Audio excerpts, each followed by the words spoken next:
Hello everybody, my name is Brianna Bulow and I'm a meteorologist here with the National Weather Service office in Grand Junction, Colorado, and this is your top 10 weather events of 2025.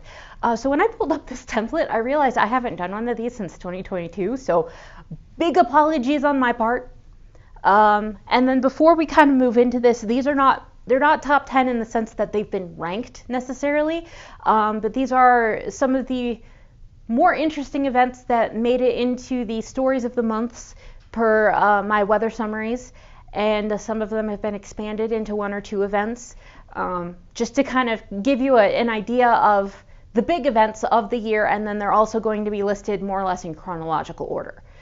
So starting right off, we start off with the January cold air outbreak. It feels kind of crazy looking at this now and thinking about how warm January has been in 2026, and thinking about the fact that there was negative 50 wind chills in some of these mountain areas, and I mean, it's just kind of crazy. Our morning temperatures here in Grand Junction was 1. The lowest we've gotten to this year was 10 degrees. So this was definitely an impressive cold air outbreak. It was worse over the plains and to the east of the divide, but we did still see quite a bit of this really cold air sneak into the region. Steamboat Springs was looking at like negative 32 with like a wind chill of almost negative 50. Gunnison with negative 38 and a wind chill of almost negative 50. So like definitely brutally cold. And unfortunately not that common these days. So that one made it into the top 10. Moving into our second weather event of the year, we have the February heat wave. So we went from, at the end of January, negative 50 wind chills, negative 40 ambient air temperatures, to 60 degrees in Grand Junction. And in fact, these records that we set in 2025, we've been pushing up against here in February of 2026, which is really depressing. Because to break records, it seems like you need to be in that like 20 degrees above normal range, and we have definitely been in that range. Let's see.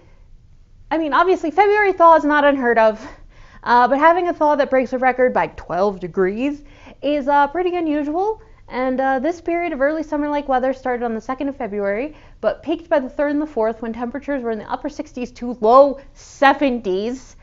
And broke previous record highs by 10 degrees or more.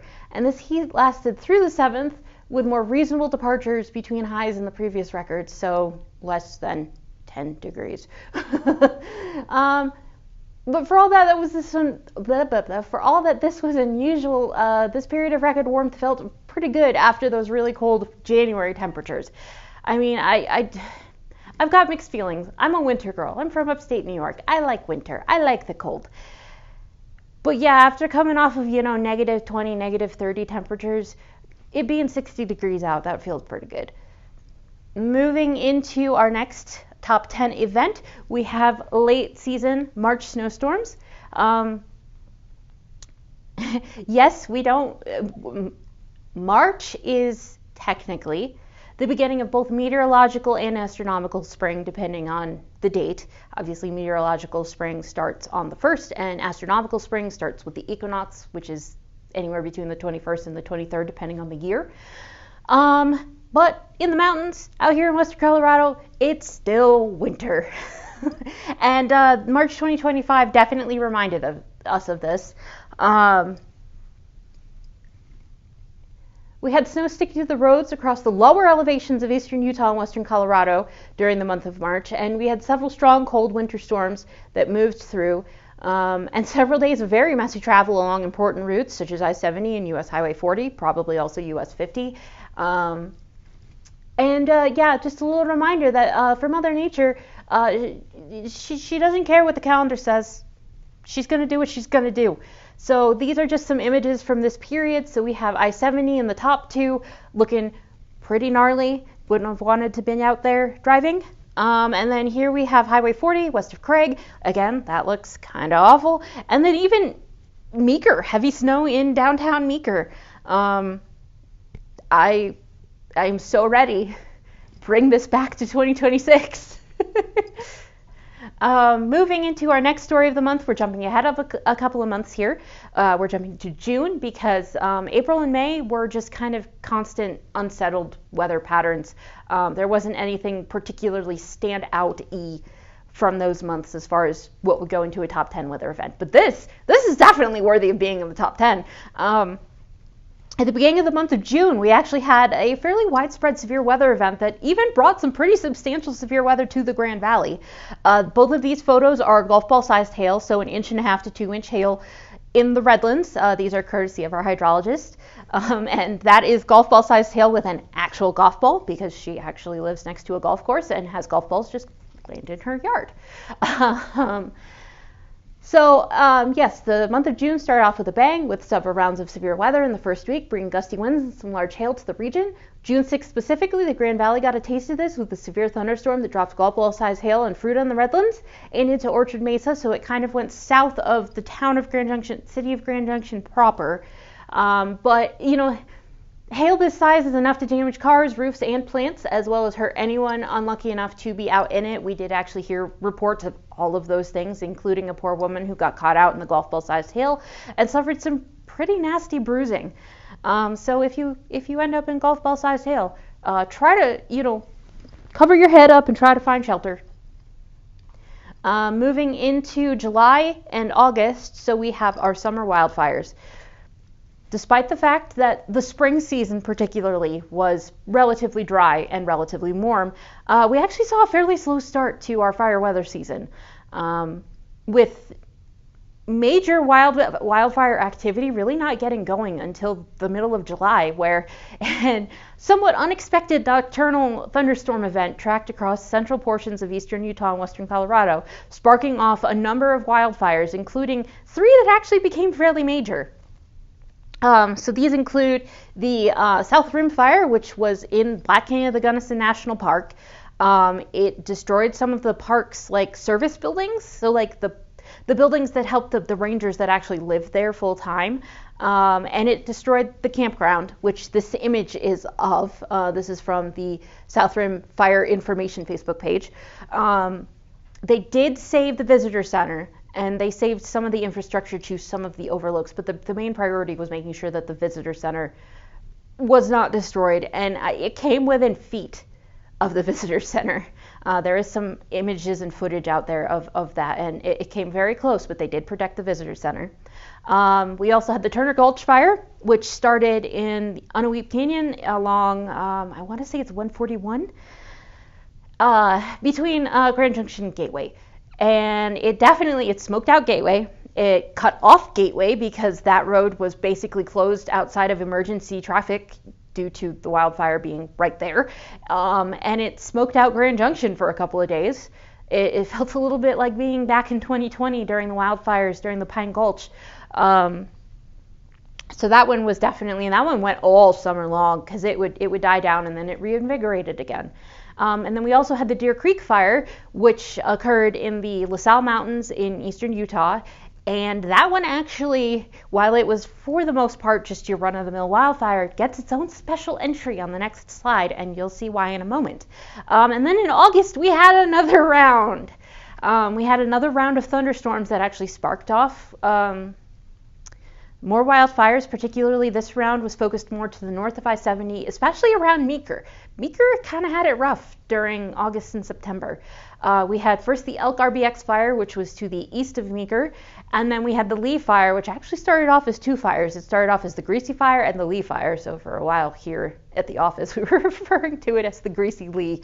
But that fire, once those 2 fires kind of combined, they got themselves into a patch of dry, ready-to-burn fuels, and conditions were just right. The humidity was low, the winds were pretty strong, and that fire took right off. It ended up being the largest wildfire on the West Slope last year. It almost took out the town of Meeker. There was one day where it came very close to jumping the road and actually getting into Meeker proper, but the firefighting efforts did a fantastic job, and conveniently within a day or 2 of this, the winds changed and it started going in a different direction. So it all worked out. But over here, we do have an image of the Lee fire. On the day that it was making its run on Meeker itself, I was actually working and I was actually watching it from the FAA webcam at the Meeker airport. And when I tell you that was a little disheartening, it was definitely that. So definitely an intense wildfire season, even if it wasn't like the kind of wild, crazy fires everywhere type of season like we saw in 2020. But it was intense. And this is why the Deer Creek fire is so special. Obviously, this year was an impressive year for severe weather. We already talked about one severe weather event that occurred in June in the Grand Valley. There's another severe weather event that we're going to be talking about in a little bit here. But we actually had the Deer Creek fire spawned itself a fire tornado that ended up ultimately being rated as an EF2 with estimated peak winds of 122 miles an hour. It lasted for almost 15 minutes. It did not move very far. It only moved less than 200 yards, with it being 100 yards in width, so that's almost stationary when you think about it. There were no injuries or deaths, thank goodness, but it did do some damage to a home and some outbuildings, which is how we ended up actually being able to do a damage rating on it and give it this EF2 rating. The IMET, the incident meteorologist who was assigned to the Deer Creek fire, ended up being A, the first one to tell us about this event, and B, ended up being the one doing the damage survey for us. So kudos to her because she was super helpful with this, but definitely a rare one. And EF2s are kind of where we top out in terms of strength out here on the western slope. The vast majority of our tornadoes are EF0s and EF1s. Getting into EF2 territory, it's definitely impressive. Like when you think about 122 mile per hour winds, like yeah, that'll mess with you pretty effectively. So definitely a special one. Moving on, this is also kind of wildfire related. So this one's specifically post-wildfire flooding on the Lee fire while the Lee fire was actually still burning in a different part of the burn scar. So the Lee fire, as I mentioned, ended up being the largest wildfire on the western slope this year. It found itself in a nice, huge, big area where it could burn. And so while there were still parts of the wildfire that were burning on one side, the other side of it was now susceptible to post-wildfire flooding because after a wildfire, the soils in a lot of these areas, now the vegetation that was holding it in place was gone, and actually the intense heat of the wildfire itself can perform a chemical reaction on the soils that we don't fully understand yet that makes the soils hydrophobic, i.e. the water just runs off of it rather than sinking in and getting absorbed. This is especially, this hydrophobic soils are especially bad during the first year post a wildfire, and this wasn't even like post the wildfire, it was still burning. So we saw some monsoonal rains, monsoonal thunderstorms that produced some very, very heavy rains over key steep parts of this wildfire burn scar they were just ready to go. So we had mudslides and flash flooding, we had roads closed, we had culverts wash out, we had, unfortunately, some people get trapped in their homes or ranches until the waters receded because just north of the northern boundary of the Lee fire, there's a whole little ranching valley right there. So we actually got quite a bit of footage from the people living there and also photos. This is a photo from one of those people of an ATV, which you can just sort of kind of make out here, that got completely obliterated by the mud. It's just stuck there. It's completely coated in mud. It's very hard to pick out because it blends in. It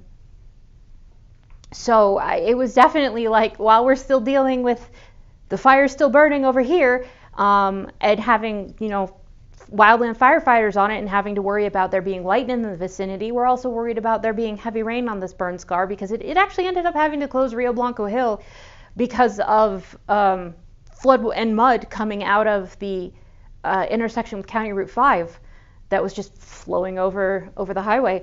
So definitely an interesting combination there. Moving into our second and third tornadoes of the year.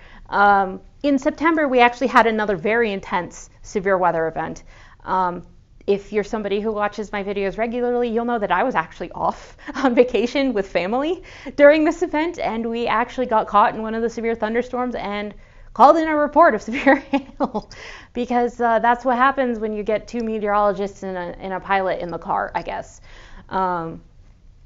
So beyond just, strong destructive winds, heavy rain, frequent lightning, hail, large hail even, we actually had another tornado, and this was a proper thunderstorm spawn tornado. There were no wildfires involved in this one, but across southeast Utah we actually had this visually very stunning stovepipe style tornado that really didn't move. Its path length was about a mile estimated, but it lasted a very long time. It lasted for almost an hour. There were actually two tornadoes. There was one that was a very brief touchdown, didn't cause any damage, so therefore it was left as an EF unrated, because if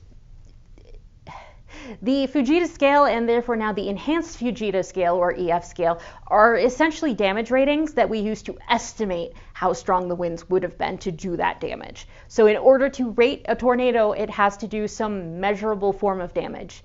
And if all it's doing is kicking up dust in the middle of nowhere, that really doesn't tell us anything.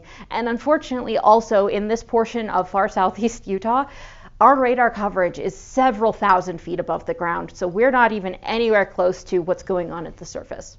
So we really rely on those damage ratings. And for this second tornado, the San Juan County Sheriff and also some representatives from the Navajo Nation, as this occurred on Navajo Nation land, got together and did the damage survey for us.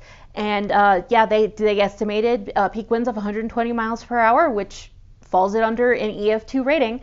As it damaged some homes and destroyed some outbuildings. Definitely an interesting one, because also during this period we were having all kinds of burn scar flooding. As I mentioned, we had hail and damaging winds, and I was on vacation.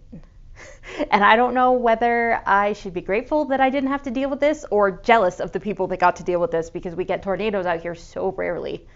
But this is the meteorologist in me talking. Please understand that my heart does also go out to the people that were affected by this. And tornadoes are big, scary. So moving into our next event, we had the October Southwest Colorado flooding. This one I'm just going to read because there's a lot involved here. So we had, beginning on the evening of October 9th, the remnants of first Tropical Storm Priscilla, then later Tropical Storm Raymond, about a day or two later, brought record-setting amounts of rain to the western slope, while parts of central eastern Utah and central western Colorado saw a drought-busting 1.5 to 2.5 inches of rain. It was really southwest Colorado that fared the worst. At snowtell sites, in the higher elevations of the southern San Juans, storm totals of 5 to 6 inches were common, and in some places along the divide saw upwards of 7 inches of rain. I even saw a total somewhere on Pueblo's side of the divide that said 11. All of this rain must go downhill, and several towns in the southwest Colorado Valley saw significant flooding, including the towns of Vicito and Pagosa Springs, where evacuations were undertaken and property damage was numerous. Luckily, no injuries or fatalities were reported in conjunction with this event, but it will take time for these areas to fully recover. So Vicito was probably the earliest affected city in this event. I think I came in and they were already in the process of evacuating people. There's some footage out there, if you choose to dig it up, of a hot tub floating down the Vicito River. The water got up into the lower levels of people's homes, especially on the ones that were along the banks of the river. And then later in the afternoon, we actually saw in Pagosa Springs, we saw water that had been sitting at under 4 feet skyrocket in about an hour or two up to above major flood stage, which is 12.6 feet. We flooded lower portions of the Pagosa Springs resorts, like hot springs pools, and low-lying areas along the San Juan River. They had to evacuate portions of Pagosa Springs, and they had to close portions of Highway 160 through Pagosa Springs because of the floodwaters. Luckily, as you can see on this, it receded fairly quickly. We did see a second push, so this was from Priscilla and this is from Raymond, that got up into moderate flood stage later on the 14th or 15th. So we definitely saw another round, and there were other areas south of Pagosa Springs that also saw some significant flooding. But they were like more rural communities and like just areas that lots of places got really impacted. We had a few people in those more rural areas south of Pagosa Springs that actually got trapped on one side of the river because their bridge washed out. So this was definitely this was an impressive event. You had people comparing this to the 1911 hurricane flooding in Durango that mostly favored the Animas Basin, but did still impact Pagosa Springs. And then also Vicito, the last time they saw flooding to this level was somewhere in the early 1970s.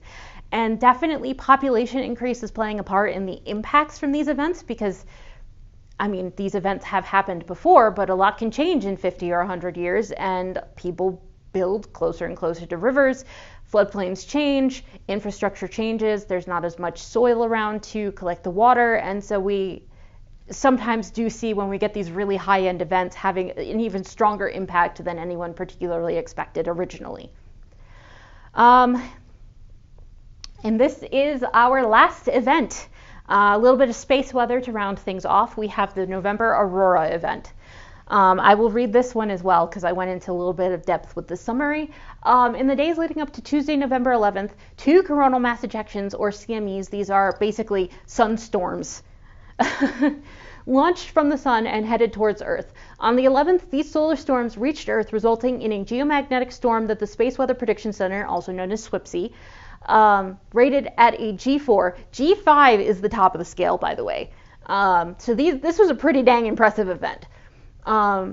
When these solar storms interact with the Earth's magnetic field, one of the results is the aurora borealis in particularly the northern hemisphere, and then the aurora australis in the southern hemisphere.